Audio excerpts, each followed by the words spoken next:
క్రైస్తలో ఈరోజు దేవుని వాగ్దానం. వారి దుఃఖమునకు ప్రతిగా సంతోషమిచ్చి వారిని ఆదరించెదను. విచారము కొట్టివేసి నేను వారికి ఆనందము కలుగచేతును. ఇర్మియా గ్రంథం 31వ అధ్యాయం 13వ వచనం. ప్రియమైన సహోదరి సహోదరులారా, విచారము కొట్టివేయడం అనేది ఈ లోకంలో ఎవ్వరూ చేయలేని పని. మనుషులు తమ సొంత శక్తి మీద ఆనుకొని అనేక ఆలోచనలు కలిగి ఉంటారు. ఈ లోకంలో తమ సొంత శక్తి మీద ఆనుకుని ఏ వ్యక్తి సంతోషముగా ఉండలేరు. ఈ లోకంలోని బంధములు, డబ్బు, వస్తువులు ఇవన్నీ తాత్కాలికంగా సంతోషం ఇచ్చేవిగా ఉండును. కానీ వాటి యొక్క అంతం మాత్రం నిరాశ మరియు నిస్పృహ. దేవుని మీద ఆనుకుని ప్రతి మనుష్యుడు నింపుదల కలిగి పరిపూర్ణుడిగా జీవించును.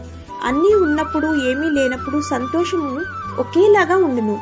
మన ప్రభువు నమ్మతగినవాడు కనుక ఆయన ఏ మనవి అవసరమో అవి అన్నీ తగిన కాలమందు మనకి అనుగ్రహించును.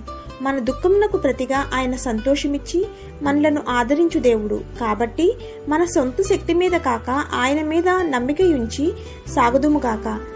కాబట్టి ఈ దిన వాగ్దానం మనందరి జీవితంలో నెరవేరాలని కోరుకుంటూ దేవుని సువార్త పరిచర్యలో మీ సహోదరి. ఆమేన్.